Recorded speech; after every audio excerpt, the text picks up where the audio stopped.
오늘 시편 40편에 나타난 말씀을 보면 다윗이 어떤 상황이었었는지는 알지 못하지만 지금 만나고 있는 상황에 대해서 기가 막힐 웅덩이와 수렁, 그렇게 표현합니다. 기가 막힐 웅덩이와 수렁에 빠져 있다는 이야기는 자기 스스로 헤어나오려고 해도 도저히 헤어나올 수 있는 상황이 아닌 곳에 빠져버렸다, 그런 이야기죠.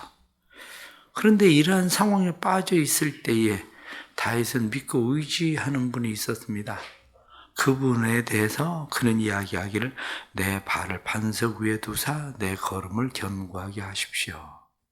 하나님, 기가 막힐 수렁과 웅덩이에서 내가 스스로 헤어나올 수 없지만 하나님께서 빠지지 않는 반석 위에, 그리고 나를 대로 위에 하나님께서 내 걸음을 견고하게 하셔서 나로 하여금 내 인생의 길 잘 갈 수 있게 해주십시오. 이렇게 고백합니다. 그러면서 다윗이 고백하고 있는 고백을 보면 하나님이 제게 원하는 것은 제사가 아닌 것 제가 압니다. 하나님이 원하시는 것은 제사가 아니라, 그래서 오늘 6절 말씀을 보면 제사와 예물을 기뻐하지 아니하시며 번제와 속죄제를 요구하지 아니하신다 하신지라 그때 내가 말하길 내가 왔나이다. 하나님이 요구하시는 것은 어떤 제물이 아니라 내가 제물 되는 것, 내가 하나님 앞에 오기를 원해서 지금 내가 이 기가 막힐 수렁과 웅덩이에 빠져 있다는 사실을 제가 압니다. 그렇게 이야기하죠. 그러면서 그가 뒤에 나타나는 말씀을 보면 무엇라고 고백하느냐? 내가 하나님께서 지금까지 내게 행하신 그러한 일들을 내가 잘 알고 하나님께서 많은 일들 내게 행하셨음을 내가 알기 때문에 내가 주의 구원을 선포하겠습니다. 그런데 더 놀라운 것이 있습니다. 내가 주께 왔습니다. 이렇게 이야기할 때 12절 말씀 보면 수많은 재앙이 나를 둘러싸고 나의 죄악이 나를 덮침으로 우러러 볼 수도 없으며 죄가 나의 머리털보다 많음으로 내가 낙심하였나이다. 이게 다윗이 우리와 다른 점이죠. 다윗이 우리와 다른 점이 뭐냐면 사람들은 기가 막힐 수렁과 웅덩이에 빠져 있을 때에 내가 수렁과 웅덩이에 빠져 있는 그 상황만을 생각을 해요. 그런데 다윗은 지금 기가 막힐 수렁과 웅덩이에 빠졌을 때 다윗이 생각하고 있는 것은 죄의 수렁, 죄의 웅덩이에요. 죄의 수렁, 죄의 웅덩이도 내가 도저히 내 힘으로는 헤어나올 수 없구나. 그것을 무엇라고 이야기합니까? 오늘 말씀에 나타나는 것처럼 죄악이 나를 덮침으로, 죄가 나를 덮쳐버렸다. 죄가 나를 덮치는데 나보다 훨씬 더 크기 때문에 나를 완전 폭삭 덮어버려서 내가 거기서 헤어나오려고 해도 헤어나올 수가 없는 상황인 거죠. 뿐만 아니라 죄가 나의 머리털보다도 많다. 그러니 머리털보다도 더 많은 이 죄에 대해서 내가 어떻게 해결하겠습니까? 낙심할 수밖에 없지. 그런데 하나님 이 문제를 해결하시는 분도 하나님의 은혜가, 하나님의 은총이 나를 여기서도 구원할 수 있습니다. 이게 다윗이 우리와 다른 그런 차이죠. 우리는 대부분은 수렁과 웅덩이에 빠지면 우리는 우리의 수렁과 웅덩이만 생각하고 있는데 다윗은 하나님이 요구하시는 것이 나를 요구하시는구나. 하나님이 요구하시는 것이 내가 빠진 죄와 이 수렁, 죄의 웅덩이, 수렁, 이것을 하나님께서 보게 하시는구나. 다윗은 그걸 보고 있었던 거죠. 그래서 다윗은 고백하기를 하나님만이 나의 도움이십니다. 하나님 나를 건져주십시오. 이렇게 고백하는 노래가 오늘 성경 본문에 나타나는 이런 말씀이죠. 그래서 이런 말씀들을 우리가 볼 때에 이 말씀 속에서 우리는 몇 가지를 다시 생각할 수 있는 것이 분명하게 있습니다. 사람은 세상을 살아가면서 고난 당하지 않는 사람이 어디 있겠습니까? 모든 사람들은 다 고난을 당합니다. 이 모든 사람은 다 고난이 있다. 이게 우리가 가져야 될 태도입니다. 무슨 얘기냐면 세상을 사는 사람들 가운데 밤과 낮, 그것을 따로따로 살고 있는 사람이 어디 있겠습니까? 사람이 살면서 누구나 다 밤을 만나고 누구나 다 낮을 만나게 돼 있습니다. 아니, 심지어는 백야를 살고 있는 사람들도 백야를 살고 있는 것 같지만 그들은 또 깊은 밤, 오랫동안 아니 어떻게 밤이 없지라고 생각을 하고 있지만 밤을 만나기 시작하면 그들은 또 계속 깊은 밤만 만납니다. 우리의 인생도 마찬가지예요. 밤과 낮은 모든 사람들이 다 만나는 것처럼 고난은 모든 사람들이 다 만나는 일이다라는 태도예요. 아, 나만 고난당하는 게 아니다. 왜 나만 겪는 고난이냐고 원망하지 마세요. 우리가 그런 복음 찬양을 하는 것처럼 지금 내가 당하는 일이 나만 겪는 거 아닙니다.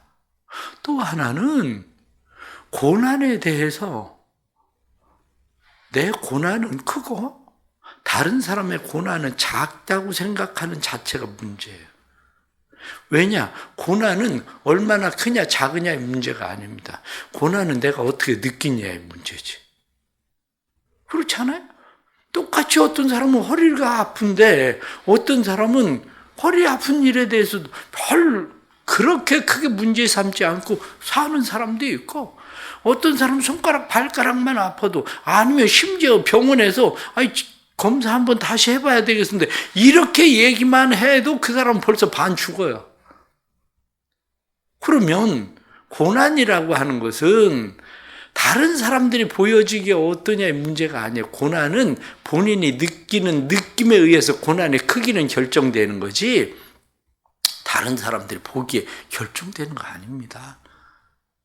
그러니 때로는 어떤 사람이 고난이 겹치고 또 겹쳐도 꿋꿋하게 잘 견디는 사람도 있고, 어떤 사람은 그까짓 거 이렇게 생각하는데 반 죽은 사람도 있고. 왜? 고난은 보기에 달라지는 것이 아니라 느낌이기 때문에 그래요. 다른 사람 허리 아픈 게 내 손가락 아픈 것만 하겠습니까? 그래서 우리는 고난에 대한 태도에 대해서 생각할 때, 고난은 보이기에가 아니라 느낌이구나. 그게 우리가 고난을 대하는 태도여야 됩니다.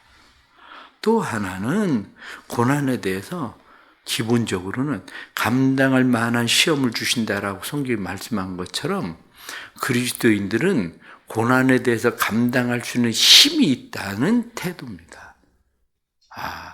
고난에 대해서 하나님께서 내게 감당할 수 있게 하는구나. 그리고 여러분들 지나간 삶을 한번 돌아보십시오. 지금까지 다 감당했으니까 여기까지 왔잖아. 그때 당시엔 생각하면 마치 죽을 것 같았는데, 그런데 어떻게 감당했지? 어떻게 견뎠지? 어떻게 때로는 수십 년을 때로는 견디기도 하고 그걸 어떻게 견디며 살아왔지? 이렇게 생각하게 되는 그러한 이유는 고난은 감당할 수 있는 능력이 있습니다. 그래서 우리는 생각하죠. 거북이를 보십시오. 그렇게 두껍고 단단한 등껍질을 등에 짊어지고 어떻게 거북이는 수백 년을 살까? 그 무거운 짐을 짊어지고 더 오래 살거든요. 수백 년을 살거든, 거북이는. 그러니까 고난이라고 하는 것은 기본적으로 태도가 감당할 수 있다. 하나님 감당할 만한 시험 주신다. 피할 길 주신다. 그 믿음이에요. 또 다른 하나는 고난은 하나님의 유익을 위해서 주신다는 믿음이에요. 내가 지금 당하는 고난, 다윗은 그 유익을 어떻게 발견합니까? 하나님이 원하시는 것은 재물이 아니구나. 재물이 아니라 하나님이 원하시는 것은 나를 원하시는 거구나. 고난 가운데서 다윗이 발견하는 것은 내가 지금 빠져있는 사방의 주변에 있는 고난의 사람들, 이런 나를 힘들고 어렵게 하는 사람들이 아니라 내 죄의 문제구나. 죄를 발견하는 것. 이게 바로 우리의 삶이 고난을 대하는 태도죠. 그런데 왜 이 고난을 대하는 이 태도가 우리의 삶에 안 들까? 거기에는 현대인들이 가지고 있는 병이 있다는 거예요. 현대인들이 가지고 있는 병이 뭐냐? 현대인들이 가지고 있는 병의 가장 첫 번째가 뭐냐면 모든 것을 내가 통제하려고 한다. 그거예요. 내가 하나님을 대신하려고 해요. 모든 것을 내 맘대로 하려고 해요. 인간은 모든 것을 내 맘대로 하려고 하는 것이 엄마 뱃속에 있을 때부터 그래요. 엄마 뱃속에 있을 때부터 엄마가 원래 좋아하던 음식을 안 먹어, 애가. 입에 들어오기만 하면 냄새만 맡아도 애가 벌써 뱃속에서부터 구역질하고 안 먹겠다는 거예요, 애가. 왜? 뱃속에 있을 때부터 지 맘대로야, 이게. 그러니, 옛날에는 순대 먹어본 적도 없는데 순대가 갑자기 땡긴다네? 그래, 예전에는 그렇게 좋아하던 것을 안 먹어? 왜? 자기가 안 먹고 싶은 게 아니라 뱃속에 있는 애가 안 먹고 싶다는 거예요. 뱃속에 있는 애가 먹고 싶다는 거예요. 지 맘대로야? 그런데 그게 평생이야? 그러니 우리는 지금도 살아가면서 모든 것을 내 맘대로 하려고 하는 병이에요. 고통도 모든 것에 대해서 그저 내 맘대로 내가 조정하고 내가 땡기고 내가 모든 것에 대해서 내 맘대로 안 되니까 지금 이게 병이 된 거예요. 이게 내 맘대로 안 되니까. 현대인들의 중요한 병 하나가 뭐냐? 비교하는 병이라고 돼 있어요. 현대인들은 끊임없이 비교한다. 그거 별거 아닌 걸 뭘 그렇게 비교를 해? 태어날 때 곱슬머리인 걸 뭘 어떻게 해? 곱슬머리면 그냥 평생 그냥 곱슬머리로 살면 되는 거고, 아니면은 태어날 때부터 그냥 말총머리면 말총머리로 그냥 살면 되지. 그걸 평생 비교하고 왜 사냐고. 그거를. 저도 자랄 때 저희 어머니를 보니까 사실 저희 어머니가 파마를 해본 적이 없어요. 왜? 할 이유가 없어, 곱슬머리라. 그런데 저희 여동생 보니까 학교를 다닐 때 그저 머리를 가지고 아침마다 그 씨름을 해야 되는지, 그걸 못 받아들이고 그렇게 씨름을 하고 아침마다 살아. 아침마다 거기다 시간을 뺏기고 투자를 하고 그러고 살아. 지 엄마 닮아가지고 머리가 곱슬머리고 그걸 뭐 어떡하냐고. 그걸 뭘 비교를 하고 그렇게 사냐고. 인간이 끊임없이 비교하고 살아가는 이 병, 이게 안 고쳐지니까 그냥 누구 조금 더 좋은 아파트, 아니면 작은 아파트, 누구네 아파트 당첨됐다, 누구는 차 바꿨다, 누구는 어쨌다, 끊임없이 비교하고 살아가는 이 병 때문에 고난을 스스로 만들어, 사람들이. 세 번째, 사람들이 가지고 있는 현대인의 병은 안락함에 집착하는 병이다. 그렇게 되어 있습니다. 사람들은 어떻게든지 좀 더 편하게 그저 안 움직이고 안 먹고 살 수 있는 방법들을 사람들은 생각을 해요. 그런데 그래서 사람들이 사용하고 있는 게 뭔지 아세요? 우주선을 타고 우주에 가는 사람들 보세요. 그 사람들 알약 먹고 영양제만 먹고 살잖아. 그 사람들이 거기서 뭐 밥을 해 먹습니까? 거기서 그 사람들이 뭐를 하고 있는. 그럼 좋을 것 같죠? 좋을 거 하나도 없어요. 사실 현대인들의 병 가운데 이제 많아진 것이 당뇨라고 얘기하잖아요. 당뇨? 이렇게 이야기하는데 당뇨는 병이 아니다. 당뇨는 원래 먹어야 될 아침, 점심, 저녁 밥을 먹고 다른 음식을 먹지 않고 운동만 하면 당뇨는 병이 아니다. 이게 의학적인 처방이에요. 근데 먹는 재미를 어떻게 포기하냐고. 먹는 재미를. 응?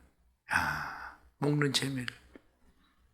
그래, 어제도 집에 가서 당을 재보니까 밤 10시인데 250이야. 저녁 안 먹고 냉장고에다 권사님이 떡을 넣어놔가지고 떡 조금 먹었더니 이 반사판 그래가지고 오렌지도 먹고 왜? 저녁도 안 먹고 떡 조금 먹었더니 이 반사판 이게 병이라고. 이게 마찬가지로 인간은 끊임없이 좀 더 편하고 편한 걸 좋아하지만, 편한 거 그렇게 좋아하면 우주선을 타고 가는 사람처럼 영양제만 먹고 살아봐. 그럼 뭐 살찔 일이 있어? 운동 그래 신경 쓸 일이 있어? 이게 그래요. 현대인들이 이런 병을 고치지 못하기 때문에 사실은 고난도 견디지 못한다는 거예요. 실상은 고난의 문제가 아니라 현대인들이 가지고 있는 이 현대인들의 병이 오히려 고난을 견딜 수 없게 만드는 상황이 되고 그렇게 만든다, 이렇게 말씀하죠. 결론적으로 말씀을 드리면 그렇습니다. 고난을 대하는 태도만이 중요한 게 아니고 오늘 성경 본문에 나타나는 다윗의 삶을 본받아야 돼. 다윗이 가지고 있는 삶이 어떠합니까? 다윗은 한편으로 생각하면 왕이 고난을 당하면 얼마나 당하겠습니까? 여러분들 생각을 해보세요. 왕이 고난을 당하면 얼마나 당하겠냐고. 모든 힘을 다 가지고 궁궐에 살고 모든 걸 다 차지하고 있는 사람이 한마디로 저놈 죽여. 그러면 우리아를 죽이라고 명령하면 전쟁터 맨 앞에 내몰아가지고 자기는 손도 안 대고 손에 피도 안 묻히고 죽이잖아. 아니 그런 사람이 뭐 우리가 생각하면 고난이 무슨 고난이 그렇게 기가 막힐 수렁과 웅덩이에 빠져 있다고 얘기할 수 있는 상황이나 되겠습니까? 그런데 이러한 때에 다윗이 가지고 있는 삶의 태도가 뭐냐? 극복하는 것은 내가 지금 무엇을 해야 되는 거지? 바로 이 문제예요. 내가 초점을 어디에 둬야 되는 거지? 바로 이 문제예요. 힘들고 어렵습니까? 기가 막힐 수렁과 웅덩이에 빠져 있다고 생각하십니까? 그럴 때에 삶의 초점을 문제에 두지 말고 고난을 가져온 사람에게 두지 말고 초점을 문제 해결자에게 두어야 됩니다. 초점을. 골리앗을 만났을 때에 골리앗의 초점을 맞추는 게 아니라 골리앗을 해결할 수 있는 하나님에게 초점을 맞춰야 되는 거예요. 그런데 우리 삶의 대부분이 지금 만나고 있는 고난에 초점을 두고 누구 때문이라는 생각, 고난을 가져온 사람에 대해서 빠져 있는 거예요. 예를 들면 이렇게 생각하셔야 됩니다. 내가 누구한테 돈을 빌려줬어요. 그런데 그 사람한테 돈이 나와야 이게 삶이 지금 펴질 것 같은데 이 사람이 돈을 안 줘. 그러니 나는 빈털터리가 돼버렸네요. 그럼 어떻게 해야 됩니까? 이 빈털터리가 된 이 상황에서 끊임없이 한마디로 돈 빌려줘서 빚을 갚지 않는 그 사람에게 초점을 맞추고 이 상황을 어떻게 해서 벗어나야 되나, 이게 아니고 초점은 하나님 앞에 둬야 되는 겁니다. 하나님 앞에. 우리의 삶의 초점이 잘못되어 있는 거예요. 우린 자꾸 기가 막힐 수렁과 웅덩이에 초점을 두고 있지만 기가 막힐 수렁과 웅덩이에 초점을 둬야 되는 것이 아니라 나를 끌어올리시고 내 발을 반석 위에 두시고 내 걸음을 견고하게 하시는 분, 그분에게 초점을 둬야 되는 거죠. 이 은혜가 있기를 축복합니다. 이 은혜가 있어야 하나님 앞에서 우리의 삶의 문제가 해결됩니다. 초점을 하나님 앞에 둬야 돼요. 두 번째는 하나님이 원하는 우선순위를 발견하십시오. 하나님이 원하는 우선순위가 뭡니까? 하나님이 원하는 우선순위를 다윗은 하나님이 나를 원하시는구나. 하나님이 내가 죄를 발견하기를 원하시는구나. 바로 그거였어요. 하나님이 나를 원하시는 거. 그래서 내가 여기 왔나이다. 내가 왔나이다. 이렇게 다윗이 고백합니다. 나의 하나님이여 내가 주의 뜻 행하기를 즐기오니 주의 법이 나의 심중에 있나이다. 우선순위가 어디에 있습니까? 문제를 해결하는 데 우선순위가 있는 게 아니라 나를 하나님 앞에 드리는 게 우선순위입니다. 나를 하나님 앞에 드리는 것이 아니라 내 안에 다시 하나님의 말씀을 두는 게 우선순위예요. 그런데 우리는 하나님 앞에 우선순위를 두고 하나님의 말씀 앞에 나를 다시 세우는 것에 우선순위가 있는 것이 아니라 어떻게 하면 이 웅덩이를 벗어날 수 있을까? 여기에만 우선순위를 두고 우리는 그것을 헤매고 있는 거죠. 그러나 하나님 앞에 우선순위를 둬야 돼요. 마지막은 하나님을 의지하십시오. 하나님을 신뢰하십시오. 하나님의 해결자라고 하는 믿음을 가지십시오. 하나님을 기다리십시오. 하나님을 찾으십시오. 이게 우리가 해야 되는 일입니다. 우리가 해야 되는 일은 하나님 앞에 부르짖고 하나님을 의지하고 하나님을 찾고 우리의 삶에 하나님을 경험하는 일들이 다시 필요한 거죠. 23살 먹은 간호원이 차를 타고 가다가 그는 임신 5개월이었었는데 스쿨버스를 추월하는 트럭에 이 차가 받쳐서 여자가 창문 밖으로 튕기쳐 나갔어요. 구급차가 왔을 때 다 죽었다고 생각했는데 이게 웬일입니까? 죽었다고 생각하는 사람이 살아있는 거예요. 병원으로 옮겼는데 병원에선 도대체 어디를 어떻게 손을 대야 될지 모르는 완전 난감한 상황에 빠져 있습니다. 살아있다는 게 기적이다. 근데 이 여자를 어떻게 하지? 임신 5개월이었었는데 자기를 얼마 후에 찾아온 남편의 눈빛을 보면서 여자는 깨달았어요. 아, 남자가 나를 포기했구나. 그래서 1년 만에 아기도 사산을 유산을 하고 그리고 남편도 많은 이혼을 하고 그때부터 병원에 입원해 있기 시작했는데 병원에 7년을 입원을 했어요. 7년을 입원을 하면서 수술을 35번의 수술을 했어요. 그러니 인생이 무슨 가능성이 있겠습니까?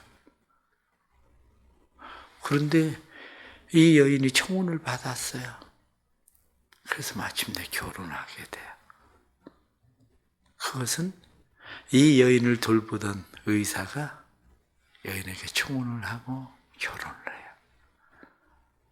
기가 막힐 수렁과 웅덩이에 빠져서 내 힘이나 능력으로는 도저히 해결할 수가 없는데 하나님의 오늘 성경 본문에 나타난 말씀 주의 구원을 사랑하는 자는 항상 말하기를 여호와는 위대하시다 하리이다. 사랑하는 성도 여러분, 하나님은 위대하십니다. 다윗은 그 일에 대해서 고백하기를 하나님께서 우리를 위하여 행하신 일이 셀 수도 없이 하나님 많습니다. 그래서 성경에 5절 말씀을 보면 여호와 나의 하나님이여 주께서 행하신 기적이 많고 우리를 향하신 주의 생각도 많아 누구도 주와 견줄 수 없나이다. 내가 널리 알려 말하고자 하나 너무 많아 그 수를 셀 수도 없나이다. 이 하나님을 만나기를 축복합니다. 내 힘으로 될 수 있는 게 아니에요. 내 힘으로 될 수 있는 게 아니라 하나님께서 우리를 그곳에서 건지시고 베푸시는 은혜, 은총, 구원이 있다는 사실을 믿고 하나님 앞에 행할 수 있는 믿음의 성도들이 되기를 주의 이름으로 축복합니다. 기도합시다. 하나님 아버지, 기가 막힐 수렁과 웅덩이에 빠져 있을 때에 우리는 여전히 내 마음 내 뜻대로 할 수 없어서 우리는 몸부림칩니다. 우리는 여전히 그러한 상황들을 만났을 때에 하나님을 찾기보다는 우리는 그런 상황을 만나게 한 사람에 대해서 원망하고 불평하고 때로는 그러한 일들로 인해 낙심하고 포기합니다. 하지만 하나님이 저희들에게 원하시는 것들이 있음을 저희들은 다시 발견합니다. 하나님에게 초점을 두게 해 주옵소서. 문제에 초점을 두는 것이 아니라 하나님에게 초점을 두고 하나님이 나를 원하신다는 사실을 깨닫고 내가 주께 왔나이다 하고 주님 앞에 돌아오게 해 주옵소서. 뿐만 아니라 그러한 상황들 속에서 세상에서 만난 기가 막힐 수렁과 웅덩이가 아니라 우리의 죄의 수렁과 죄의 웅덩이를 보게 해 주시고 그곳에서 나올 수 있게 하시는 분이 하나님이심을 깨달아 알 수 있도록 주님 도와주옵소서. 우리는 죄의 수렁과 웅덩이, 그리고 우리가 만난 상황의 수렁과 웅덩이에서 우리 스스로 헤어나올 수 있는 사람들이 아닙니다. 하나님의 도움이 필요합니다. 하나님의 은혜가 필요합니다. 하나님의 구원이 필요합니다. 그래서 우리는 하나님을 기다립니다. 하나님을 찾습니다. 하나님 앞에 부르짖습니다. 하나님 도와주옵소서. 기가 막힐 수렁과 웅덩이를 만난 성도들의 삶을 도와주셔서 다시 하나님을 발견하고 자신을 발견하고 하나님의 손길을 경험하는, 우리를 위하여 행하신 일이 셀 수도 없이 많으신 그 하나님, 하나님은 위대하시다 자랑할 수 있는 삶이 되도록 우리를 이끌어 주옵소서. 사랑하는 성도들의 삶을 복되게 하시고 마음 가운데 밤과 낮을 맞는 일들이 모든 사람들이 다 맞이하는 일들인데 마치 나에게만 밤이 오는 것처럼 착각하지 않게 해주시고 오늘도 하나님 앞에 밤을 만났을 때 기도하고 찬송하고 하나님 앞에 더 가까이 가도록 도와주옵소서. 기가 막힐 수렁과 웅덩이에 빠지는 성도들을 축복합니다. 하나님의 뜻을 발견하게 하시고 하나님 우리를 위하여 유익하게 하시는 고난당함이 내게 유익이라 말씀하신 하나님의 말씀이 이루어지도록 역사하여 주옵소서. 살아계신 주님을 기다립니다. 살아계신 주님, 우리에게 위대한 하나님이 되어 주옵소서. 예수 그리스도의 이름 받들어 기도드리옵나이다. 아멘.